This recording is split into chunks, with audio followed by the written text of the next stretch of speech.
This online software that I chose and that has app compatibility for students' phones is called Remind. And what it is kind of what the name is meant to be.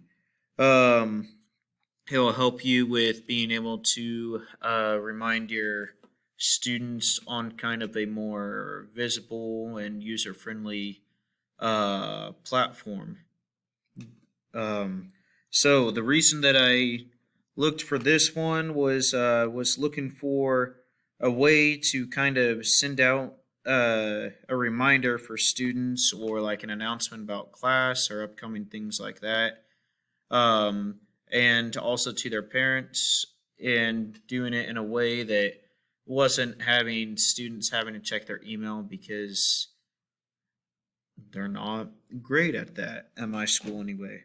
The goal of this is to help my students with time management, making sure that they plan enough time for an upcoming test to study for, or to make sure that longer chapter review they plan plenty of time for to make sure they get it done. Then that they're punctual and that they're turning everything in on time. That way they're not losing points for late work or anything like that.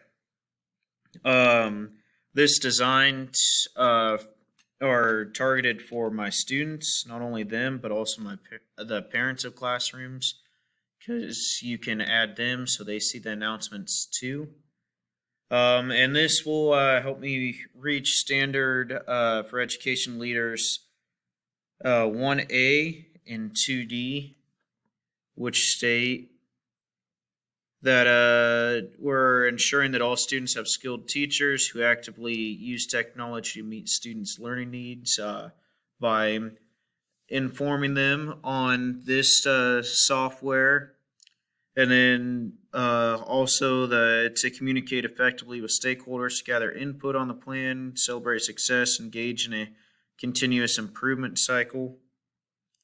So just making sure that we're communicating effectively with all the students and parents. Once you get logged into here, you can click on your messages, your class over here, and your messages. So you have your students, and send out like an announcement, like you saw in there a second ago. Say test tomorrow.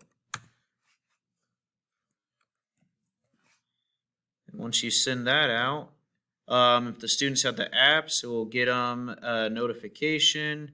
And it'll also pop up here like this. It will say, TCamp, the teacher, put out a message, said test tomorrow. So that way students are able to see what's upcoming, and parents too, if you get them added to the class, or create a parents-only chat for my middle school students, because it wants kids to be 13 years or older to have this or have a parent. So it gives for them, you can have parents on it instead.